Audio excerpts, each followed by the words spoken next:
Basic instructions on how to assemble your bee hotel for Seedy Saturday's events. You will have picked up one of these bags. There is a pre-drilled log slice and 6 of these miter cut cedar box sections. They'll form a hexagon, and here's the back plate. You're going to need some masking tape and a small hammer. So you can lay them all out face down, or actually no, sharp edge to arch edge, basically. You can line them up nice and straight. I chose to kind of align the ones with the most imperfections sort of in the same section so they can be on the bottom. You're just going to apply the masking tape as a temporary holding strap, basically. Keep all the pieces together and just really simplify doing this with 2 hands. So you can see it's not perfect. I'll flip it the other way. And now we can apply the glue. So there will be a little glue pot. I'm using a sort of slightly different bottle here. But you're just going to carefully apply a bead along one edge of those bevel cuts. And you can wipe off the excess afterwards as needed. So the tape is really helpful too in this part right here. So just stand it up. It'll mostly stay together. I'll just get some more pieces of tape and close that loop up to make everything stay put.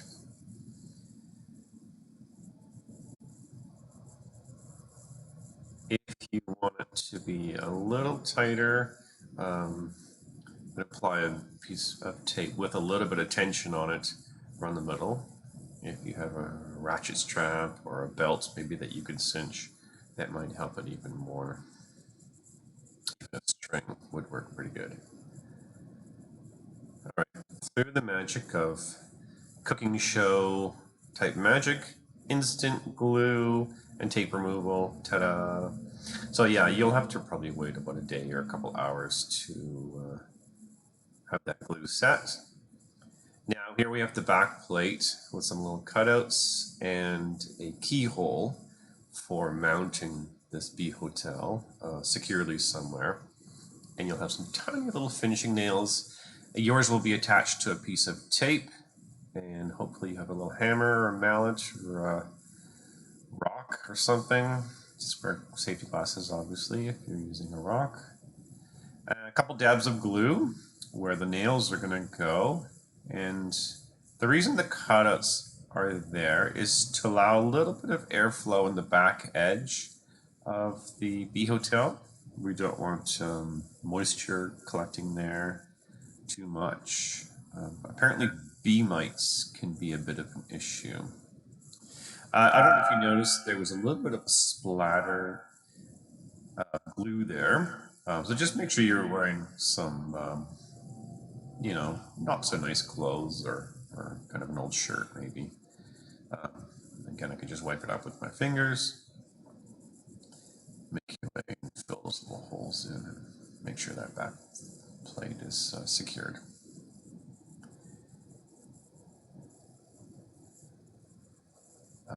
One of the issues, yeah, is with the bee mites, you will want to seasonally change out the little tubes that the pollinator bees will put their eggs and their little pollen piles for food.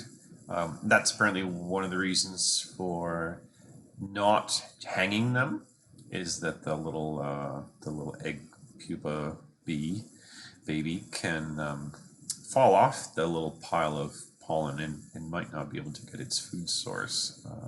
So just to help them out, you want to secure them sort of nice and stationary to a wall, preferably west facing so they get the morning sun, so they can get warmed up and then not overheat in the afternoon.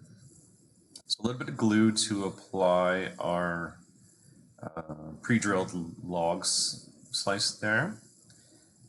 Now I'm going to go to the straws. You will notice that there's a good end and a cut end. And I'm just going to take my time sorting and sort of straightening this out and feeding those in around the log slice. I'll show you a close-up in a second of yeah, kind of a rougher cut edge, and there's the factory cut edge. So obviously we don't want to create any there. So the rough edge and factory cut edge. We just want to have any impediments to having the bees be able to crawl into these small diameters. There are a few larger diameter bubble tea paper straws. Now these are biodegradable paper straws. There may be a few extra in there after you finish packing them all in.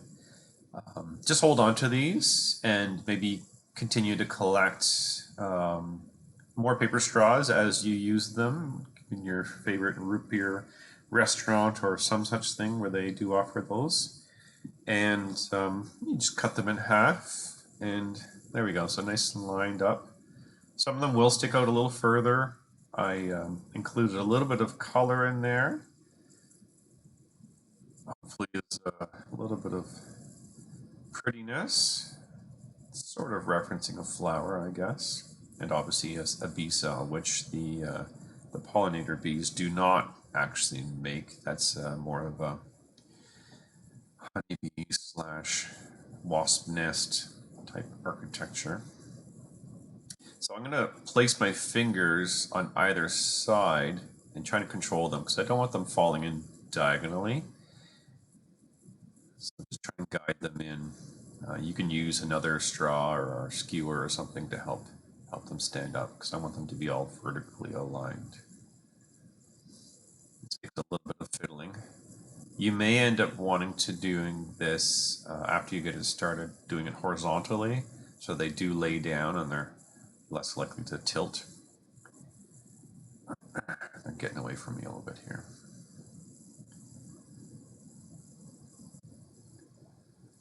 I originally was aligning these all up as I cut them, but I realized once they got thrown into a bag, they were going to be a big jumble anyway, so you will have to do the sorting and figure out which ends are the nice side.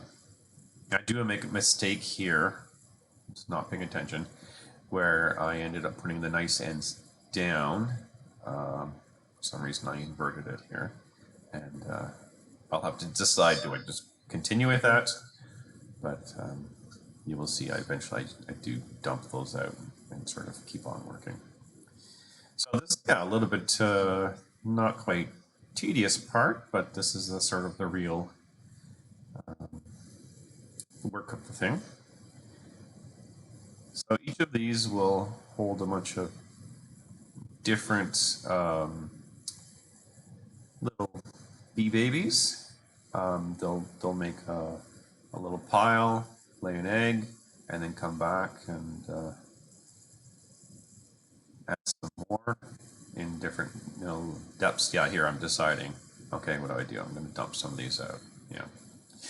One thing I could have done, if you notice the keyhole in the back there, is I should have put a little piece of tape because there's a couple points where, yeah, they're right there, where straws will fall right through that hole.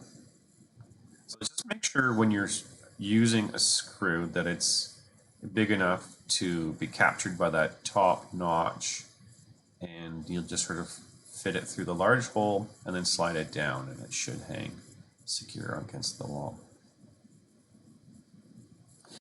Another option, instead of using paper straws, is to go out and actually collect non-native reeds.